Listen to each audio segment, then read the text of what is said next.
7 विधानसभा क्षेत्रों के उपचुनाव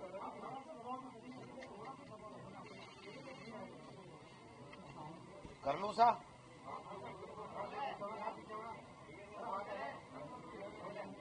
राजस्थान में 7 विधानसभाओं के उपचुनाव होने जा रहे हैं।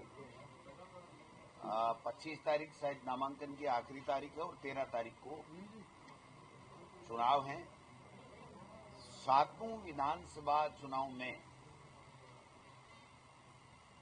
भारतीय जनता पार्टी को 0 सीटें मिलेंगी और वो इसलिए मिलेंगी कि जिस आस और उम्मीद के साथ में भारतीय जनता पार्टी की सरकार यहां पर राजस्थान में जनता ने बनाई थी, उस आस और उम्मीद को मुख्यमंत्री के चयन, मंत्रिमंडल का गठन, ब्यूरोक्रेसी के ट्रांसफर, योजनाओं की क्रियान्विति, बजट, इन सब चीजों में निराशा हाथ लगी है।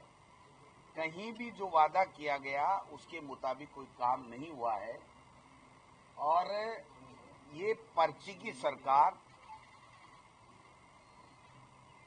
भ्रमण, भाषण और भ्रमित में पहुंची और उसके बाद में सर्कस बन गया। मंत्रियों ने इस्तीफे दे दिए।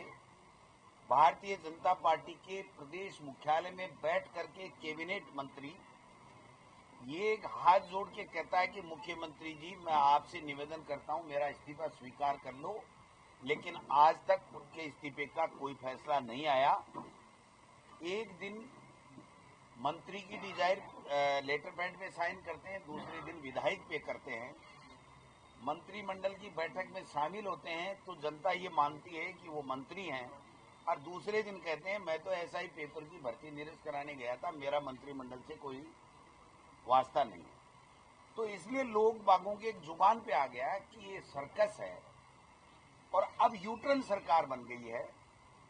और यूटर्न सरकार इसलिए बन गई कि एक भी फैसला ये अपना लागू नहीं करवा पा रहे हैं। आप देखिए, शिक्षा विभाग जैसा विभाग जिसके अंदर इन्होंने पहले कहा था कि 100 दिन में हमारी ट्रांसफर पॉलिसी को हम शामिल करेंगे, इन्होंने वापस यूटर्न ले लिया। अंग्रेजी मीडियम महात्मा गांधी स्कूलों को हम हिंदी मीडियम में कन्वर्ट कर देंगे, इन्होंने यूटर्न ले लिया। उसके बाद में मोबाइल पर प्रतिबंध लगाया, उसको वापस ले लिया। फिर उन्होंने कहा कि प्रारंभिक शिक्षा पंचायती राज से 6D के माध्यम से हम माध्यमिक शिक्षा में इनको ट्रांसफर करेंगे, वो वापस ले लिया। फिर कहा था कि जो सरप्लस टीचर्स हैं, जो अगेंस्ट पोस्ट बैठे हुए हैं, उन लोगों को हम समायोजन करेंगे, जो रिक्त पोस्टें हैं उनके ऊपर, उन्होंने वो भी नहीं किया। फिर मंत्री जी ने कहा कि दूध योजना बंद करके हम मोटे अनाज की योजना लाएंगे, उसको भी नहीं किया। और कल तो हद ही हो गई जब एक ट्रांसफरों की लिस्ट आई और 3 घंटे बाद में वो निरस्त हो गई।